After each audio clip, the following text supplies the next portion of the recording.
वकील है, all audio down. आप क्या कह रहे हैं, पेशे से वकील है आप। लालू यादव को अंदर डाला क्योंकि उन्होंने आवाज उठाई थी। लालू यादव करप्शन के मामले में अंदर गए थे भाई, आवाज उठाने का मामला क्या था? कोर्ट ने डाला है अंदर उनको, कोर्ट ने अरेस्ट करवाया उनको। राहुल गांधी ने ऑर्डिनेंस फाड़ा, जिसके बाद वो चुनाव नहीं लड़ पाए। नरेंद्र मोदी का क्या लेना देना इससे? कमाल की बात है, आपको हर चीज में मोदी दिखता है, कमाल की बात है। असगर खान आप पेशे से वकील है, you are advocate and you are saying this, कमाल की बात है। मतलब इलॉजिकल होने की भी एक प्रक्रिया होती है, आप उस प्रक्रिया को तो फॉलो करिए इलॉजिकल होने की।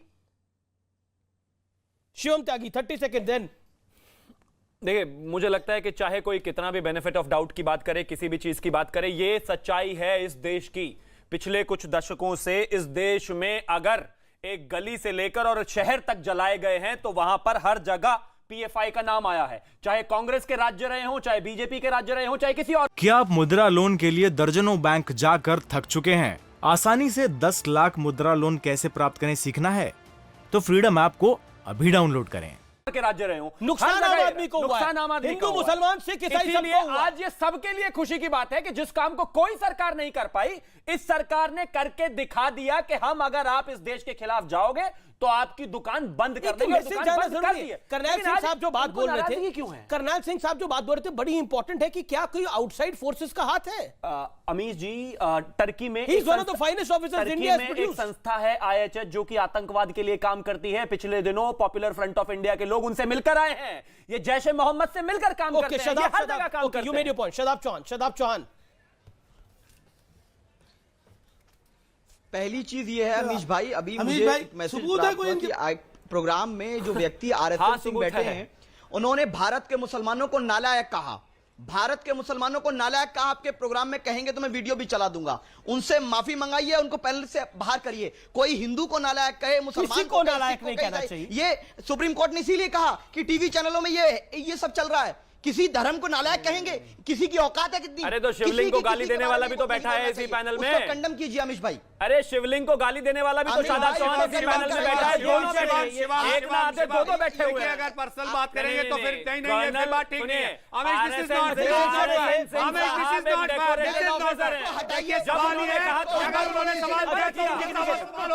नहीं ठीक है, आप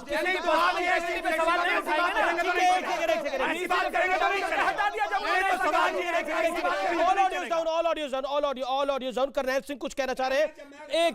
एक सेकंड नहीं, मैं आपको आगे मौका दूंगा। करनैल सिंह कुछ कहना चाह रहे हैं। करनैल सिंह साहब, एक सेकंड, आपकी कोई बात नहीं हो रही अभी। करनैल सिंह, कहना चाह रहा हूं, ना रिलीजन का मामला है और ना ही किसी रिलीजन का मामला नहीं है, आंतरिक सुरक्षा का मामला है। और ये डिस्कशन आंतरिक सुरक्षा पे होना चाहिए। ये पॉलिटिकल डिस्कशन का कोई फायदा नहीं है। गुड पॉइंट करनैल सिंह साहब। इसमें ये मैं बार बार बोल रहा हूं, इसमें मुसलमान हिंदू की बात नहीं है, ये एक आंतरिक सुरक्षा का मामला है। Okay, Shivam Tyagi wants to ask a question, short question. जी, बस मैं सिर्फ एक इतनी चीज पूछना चाहता हूं कि जिस तरह से सिमी को बैन करने के बाद पीएफआई निकल आया, अगर सही से प्रिपरेशन नहीं करेंगे तो कहीं ऐसा तो नहीं है कि कल पीएफआई बैन करेंगे तो कुछ और निकल आएगा? इसके लिए परमानेंट सोल्यूशन क्या हो सकता है? Okay Karnail Singh, 10 seconds. हटाइए, ऐसे जानवरों के साथ डिबेट नहीं करना जो ओके भारत में कोई किसी के धर्म को गाली नहीं दे सकता। जानवर जिहादी, अब जिहादी। ओके करनैल सिंह जी। हाँ, क्या प्रश्न है, आप बताएंगे? उनका सवाल बड़ा बेसिक है। उनका सवाल ये है कि सिमी को जब बैन किया गया तो उसका फिटमेंट पीएफआई आ गया। आज जब पीएफआई को पूरी तरीके से बैन करेंगे तो कहीं ऐसा तो नहीं है कि कल से फिर कोई नया प्लेयर खड़ा हो जाएगा? क्योंकि रेडिकलाइज करने वाले लोगों के पास इन चीजों की तो कमी नहीं होती है, तो हम इसे रोकेंगे कैसे? देखिए, बहुत सी ऑर्गेनाइजेशंस हैं जो अपने को ट्रांसफॉर्म करती हैं, मॉर्फ करती हैं डिफरेंट उसमें, लेकिन इंटेलिजेंस एजेंसीज और हमारी इन्वेस्टिगेटिंग एजेंसी है, वो उनको ट्रैक करके पता कर लेती हैं क्या है। इसलिए मैं कह रहा था कि इनके अगर फाइनेंसेस को हम कंट्रोल करेंगे, दैट्स द पॉइंट, और उसको कंट्रोल करने से अगर ये अपने को मॉर्फ भी करेंगे दूसरी ऑर्गेनाइजेशन में, अगर पैसे नहीं होंगे तो आगे कुछ नहीं कर पाएंगे। जी इसको बैन करना जरूरी है। जी sir, you made your point. Okay, Shivam hold on. Okay, मैं रुक करना चाहता हूं इस पूरी चर्चा में शराफुद्दीन अहमद का, जो काफी देर से इंतजार कर रहे हैं। कौन किसको बैन करेगा? प्रोसेस अडॉप्ट नहीं करेंगे, सिर्फ बैन करेंगे। शराफुद्दीन अहमद, ये प्रोसेस से असगर खान अडॉप्ट हुआ है क्या? शराफुद्दीन, क्या प्रोसेस को पूरा अडॉप्ट करा गया है? पहली, यस, प्लीज लेट मी से हमारी 4 बातें हैं। पहला ये कि डिसरप्टिव एक्टिविटीज में garlanding of the accused person who were granted bail आता है कि नहीं आता है, जो मुजफ्फरनगर पे बीजेपी के स्टेज पे किया गया और बिल्किस बानू में जो रिमिशन दिया गया उसमें जिस तरह से इज्जत दी गई एक्यूज पर्सन को, कन्विक्टेड को। नंबर 2, ईडी ऑफिसर यहाँ बैठे हुए हैं, क्या इन्होंने कोई केस 3 साल से ईडी बराबर इन्वेस्टिगेट कर रही है, ये ऑफिसर थे, इन्होंने कोई केस क्यों नहीं दाखिल किया, करा है, बताया ना उन्होंने, करा है। और कोई कार्रवाई कोर्ट के सामने क्यों नहीं। तीसरा शादाब चौहान को और दानिश कुरैशी को एक जुमले में पीएफआई का आदमी मुसलमान कह के उनका कैरेक्टर एसेसिनेशन कर दिया गया, ये एक माइंडसेट है। चौथा जो बात ये कही जा रही है, तो इन लोगों ने जो यहाँ बैठे हैं उन्हें मुझे बताएं कि जगत नारायण कमीशन और दूसरी बात पीएन कपूर कमीशन में क्या फाइंडिंग आई है और उसमें आरएसएस को दोषी बनाया गया डिसरप्टिव एक्टिविटीज के लिए, और उसको दोषी बना के नहीं कहा गया कि उनके खिलाफ कार्रवाई होना चाहिए, क्यों कार्रवाई नहीं हुई। और जो लोग तिरंगा झंडा नहीं मानते, कॉन्स्टिट्यूशन ऑफ इंडिया नहीं मानते, इस मुल्क की सेकुलरिज्म को नहीं मानते, रिजवान पहले कुछ कहना चाह रहे हैं, फिर आरएसएन आपकी बात आता हूं। रिजवान आरएसएन मैं आपको बता रहा हूं, फिर क्या वो इस disruptive you made your point Rizwan 30 second, then RSN साहब का क्या रोल रहा है, इन्होंने क्या किया। ओके रिजवान अहमद। अमीश भाई, ये लोग पढ़े लिखे होके अजीब अजीब बात करते हैं। एक अधिवक्ता हैं, वो पता नहीं क्या बोल रहे थे। अरे भाई, अगर गिरफ्तारियां गलत हुई हैं तो आप सुप्रीम कोर्ट हेबियस कॉर्पस में चले जाओ, अनलॉफुल डिटेंशन में चले जाओ, एनआईए को तलब कर लिया जाएगा। आप लोग डिबेट में बैठ के मातम करते क्यों हैं? आप जाइए सुप्रीम कोर्ट हेबियस कॉर्पस में, क्या प्रॉब्लम है? शराफुद्दीन बोलिए अब आप। हाँ, मैं ये कह रहा हूं कि इस मुल्क में जो कुछ हो रहा है उसमें डिसरप्टिव एक्टिविटीज के खिलाफ कार्रवाई होना चाहिए, कौन इसे मना कर रहा है। लेकिन डिसरप्टिव एक्टिविटीज में क्या मुजफ्फरनगर राइट्स के बाद जब बेल मिली और बीजेपी के स्टेज पर जब उनको Rizwan Ahmed respond to this case में उनके साथ हुआ। नंबर 2, ईडी ऑफिसर जो यहाँ बैठे हुए हैं वो हमें ये बताएं कि उन्होंने कोई केस क्यों नहीं दाखिल किया पीएफआई के खिलाफ, अगर उनके पास कोई इकोनॉमिक बंगलिंग थी, और उनके खिलाफ कोर्ट में काम को क्यों नहीं ले गए। आज यहाँ पे पॉपुलर नैरेटिव को सपोर्ट करना आसान है। तीसरी बात, शादाब चौहान को और दानिश कुरैशी को बार-बार रिपीट कर रहे हैं, किसी ने किसी को कुछ नहीं बोला। अगर किसी ने गलत वक्तव्य बोला तो मैंने टोका, किसी कम्युनिटी के अगेंस्ट कोई कुछ नहीं बोल सकता। I have said it on the record. Okay, hold on sir, you made your point.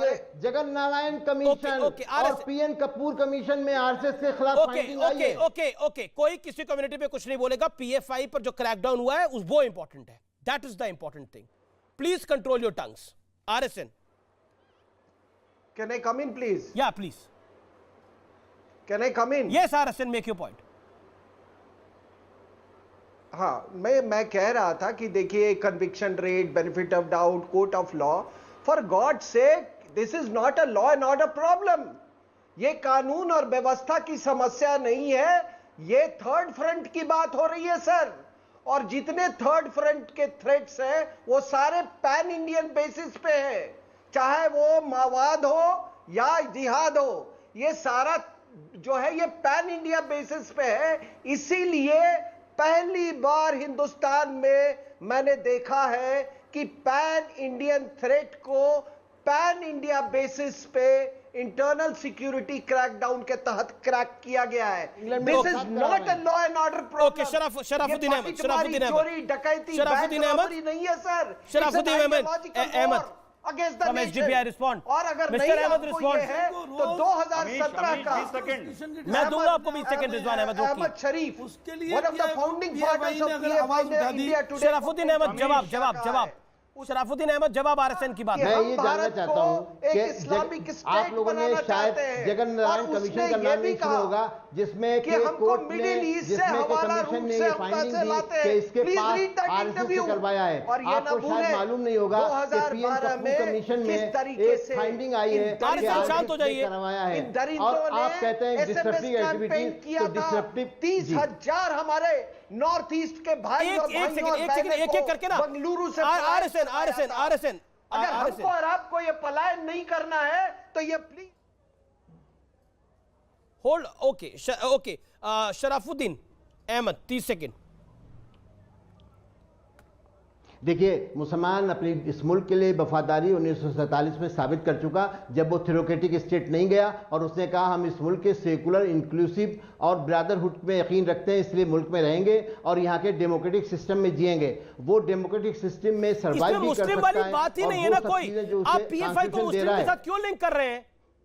किसी ने करा? नहीं, अभी आपने जोड़ा, अभी जोड़ा गया, ये कहा गया शादाब कुरैशी, दानिश कुरैशी और शादाब चौहान बहुत सेफ हैं क्योंकि मुसलमान हैं। आप पूरी कौम को किसी ने नहीं बोली ये बात को, नहीं ला सकते। किसी ने नहीं बोली, किसी ने बात ये बोली नहीं, किसी ने ये बात, no one said this, no one said this. अभी कर्नल सिंह ने अभी कहा, अभी कर्नल सिंह ने ये बात बोली नहीं, ये कर्नल सिंह ने बोली नहीं, ये बात कर्नल सिंह ने बोला ही नहीं है। ओके, कर्नल सिंह किसी ने नहीं बोला। ओके, अभी कहा, अभी मैं ये कह रहा हूं। ओके, रिजवान अहमद, तो मेरे सिर्फ 2 पॉइंट हैं, अमीश, क्या बिल्किस बानो केस में उन एक्यूज, अरे इनको रोको अमीश यार। Okay, audio down, Rizwan Ahmed 30 second. Amish, मैं बड़ी खबर दे रहा हूं, एक बड़ी खबर दे रहा हूं इस पूरे मामले में। RSN साहब ने जो बोला वो क्यों बोला? जब आपने डिबेट ओपन किया था, आपने क्या मुसलमान का नाम लिया था? नहीं लिया था। पीएफआई में इस्लाम वर्ड आता है? नहीं आता है, नहीं आता है। लेकिन इस डिबेट में मुसलमान इन लोगों ने शुरू किया, शराफुद्दीन ने शुरू किया, शादाब ने शुरू किया, आपने शुरू नहीं किया, RSN सिंह ने शुरू नहीं किया, दूसरे साहब ने, ईडी वाले साहब ने शुरू नहीं किया। जब ये चाहते हैं मुसलमान का मातम करने लगते हैं। जब कोई मुसलमान पे कमेंट करता है तो इन लोगों के पेट में दर्द होता है। ओके, मेरा पॉइंट है कि किसी कम्युनिटी पर नहीं है। The broader point is this, कि ब्रॉडर पॉइंट जो है वो ये है कि एक क्रैकडाउन जो है वो एक एजेंसी का, एक संगठन के खिलाफ है, और वो इसलिए है क्योंकि वो भारत विरोधी गतिविधियों में शामिल है और इससे इंटरनल सिक्योरिटी को, भारत को खतरा है, जो